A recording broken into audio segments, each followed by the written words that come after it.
independen terbentuk, maka 7 hal ini harus diklarifikasi lebih lanjut. Ya belum tentu juga benar Neta Espany, tapi paling tidak ini adalah guidance untuk mencari kebenaran. Sekali lagi, bukan mencari pembenaran. Buktikan bahwa ini negara hukum, bukan negara bikin aturan sendiri. Hilangnya nyawa warga negara di tangan aparat keamanan adalah sesuatu yang sangat-sangat serius, sobat era sekalian. Yang ini ada pendapat dari IPW, Indonesia Police Watch, ya. Polisi tembak simpatisan Habib Rizik. IPW, ada 7 kejanggalan. Indonesia Police Watch menyebut ada 7 kejanggalan setelah insiden penembakan oleh aparat dari Polda Metro Jaya terhadap simpatisan Habib Rizik Syihab di jalan tol Jakarta Cikampek kilometer 50. Ketua Presidium IPW Neta Espany mengemukakan kejanggalan yang pertama, yaitu terkait kepemilikan senjata api Laskar Khusus Front Pembela Islam FPI seperti yang disampaikan Kapolda Metro Jaya Irjen Polisi Fadil Imran di Polda Metro Jaya. Ya, dalam press conference-nya Kapolda Metro Jaya bersama dengan Pangdam Jaya Dudung Abdurrahman itu menunjukkan senjata-senjata, baik senjata api maupun senjata tajam. Ada 2 pistol kalau tidak salah yang ditunjukkan. Jika benar FPI mempunyai laskar khusus yang bersenjata, kenapa Baintelkam tidak tahu dan tidak melakukan deteksi serta antisipasi dini, serta tidak melakukan operasi persuasif untuk melumpuhkan?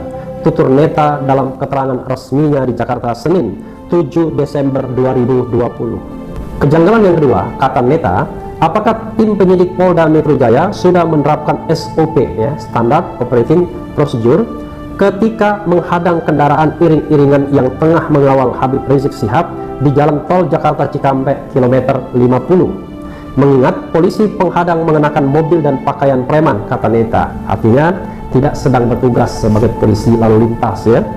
Karena kalau sedang bertugas pasti menggunakan pakaian seragam dengan tanda-tanda khusus.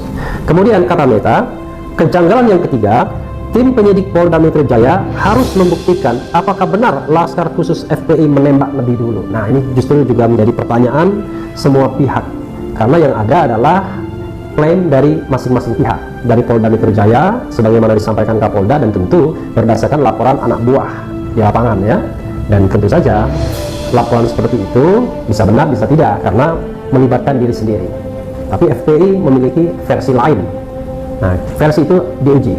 Dalam breaking news sebelumnya sudah kita sampaikan usulan Habibur Rahman agar dibentuk tim independen. Ini untuk menjembatani 2 versi, 2 klaim ini, ya. Jika benar, ada berapa jumlah tembakan itu dan adakah bukti-bukti? Misalnya ada mobil polisi yang terkena tembakan atau proyektil peluru yang tertinggal dari tembakan itu, ujarnya. Ini penting juga, ya. Ya, tim independen yang akan menentukan, misalnya kalau ada tembakan yang terkenanya adalah mobil petugas misalnya, dan jangan lupa petugasnya berpakaian preman, ya kita harus tahu bahwa apakah itu ditembakkan di tempat, on the spot, apakah di tempat lain. Kita juga harus betul-betul ada trust di sini. Sekali lagi yang kita cari adalah kebenaran, bukan kebenaran. Belum tentu salah satu atau kedua belah pihak ini salah. Bisa jadi dua-duanya benar, tapi situasi yang tidak menguntungkan. Misalnya begitu. Jadi setelah ditimbang-timbang, tapi yang kita tidak boleh lupakan adalah nyawa sudah hilang. Jadi innalillahi wa inna ilaihi raji'un. 6 anak muda yang bukan kriminal sudah meregang nyawa menghadap sang pencipta kholiknya, ya. Mudah-mudahan Allah memberikan tempat yang layak bagi mereka. Lalu keempat, Kapolda Metro Jaya Irjen Polisi Fadil Imran, kata Neta, harus bisa membuktikan secara pasti lokasi baku tembak antara Laskar Khusus FPI tersebut dengan tim penyidik Polda Metro Jaya. Ini juga penting, ya. Di mana TKP tewas dan tertembaknya ke-6 anggota Laskar Khusus FPI itu?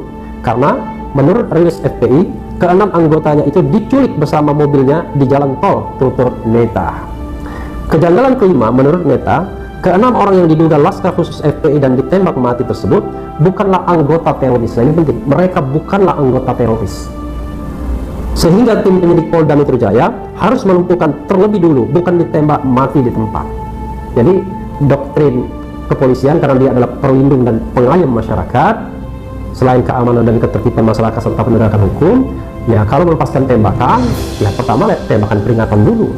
Kalau tidak mungkin dengan tembakan peringatan, ya tembakan diarahkan ke kaki misalnya untuk melumpuhkan. Jadi menembak mati itu adalah pilihan yang tidak mungkin lagi selain tembak mati itu saja. Tapi kalau masih memungkinkan untuk melakukan pelumpuhan selain tembak mati, maka itu yang harus dilakukan terlebih dulu. Itu yang dinamakan terukur. Nah, masalahnya adalah ketika kita bicara tegas dan terukur sebagaimana disampaikan oleh Kapolda, ya harus digarisbawahi apakah situasi sedemikian rupa sehingga petugas langsung melakukan tembak mati itu. Ini yang penting sobat era sekalian.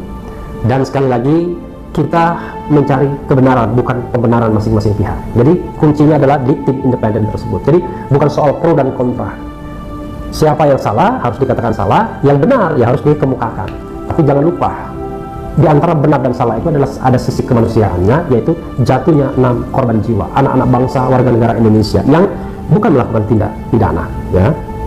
Karena polisi lebih terlatih, dan polisi bukan algojo tapi pelindung masyarakat, tegas Neta, ya. Polisi adalah pelindung masyarakat, pengayom dan pelindung masyarakat. Kejanggalan ke-6, kata Neta, ruas jalan tol merupakan jalan bebas hambatan, sehingga siapapun yang tengah melakukan aksi penghadangan di jalan tol merupakan sebuah pelanggaran hukum. Nah, itu yang penting, ya. Kalau ada penghadangan pasti pelanggaran hukum, kecuali si pengendara secara nyata sudah melakukan tindak pidana, ujarnya. Jadi kalau ada pelaku yang melakukan tindak pidana di jalan tol, ya sah petugas untuk melakukan penghadangan. Tapi kalau tidak terjadi tindak pidana, kebut-kebutan dan lain sebagainya, misalnya hadang-menghadang, maka siapapun yang melakukan itu salah atau keliru. Karena baik yang dikejar maupun yang mengejar, siapapun dia, di pihak manapun dia, maka tidak punya justifikasi untuk melakukan penghadangan di jalan tol, apalagi sampai baku tembak, ya. Kejanggalan ke-7, kata Neta, penghadangan yang dilakukan oleh mobil sipil dan seseorang berpakaian preman patut diduga sebagai pelaku kejahatan di jalan tol. Nah, itu yang tidak boleh juga. Jadi kalau petugas memang mengejar katakanlah pengendara jalan tol karena melakukan pelanggaran, ya bisa dilakukan kalau dia sedang bertugas dengan mobil dinas, dengan pakaian dinas, tetapi tidak dengan pakaian preman dan mobil yang bukan mobil dinas, ya.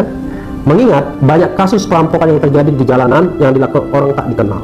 Jika polisi melakukan penghadangan seperti ini, sama artinya polisi tersebut tidak promotor, tutur Neta.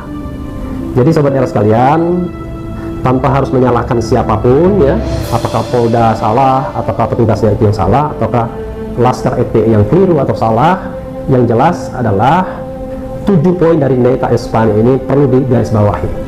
Jadi kalau ada tim independen terbentuk, maka 7 hal ini harus diklarifikasi lebih lanjut. Ya belum tentu juga benar Neta Espane, tapi paling tidak ini adalah guidance untuk mencari